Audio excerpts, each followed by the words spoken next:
Muy buenos días, hoy volvemos a estar en la tradicional bendición de animales que se organiza desde la parroquia de Sant Jaume de Salt.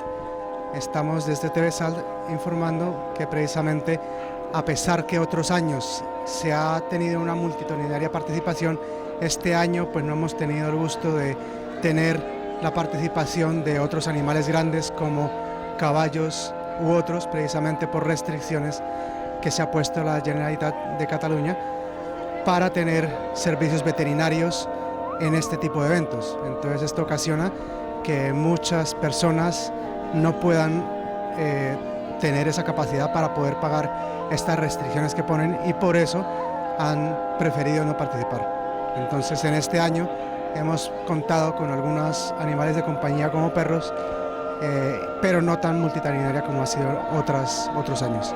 Entonces aquí reportando desde la parroquia de Sant Jaume de Salt, TV Salt.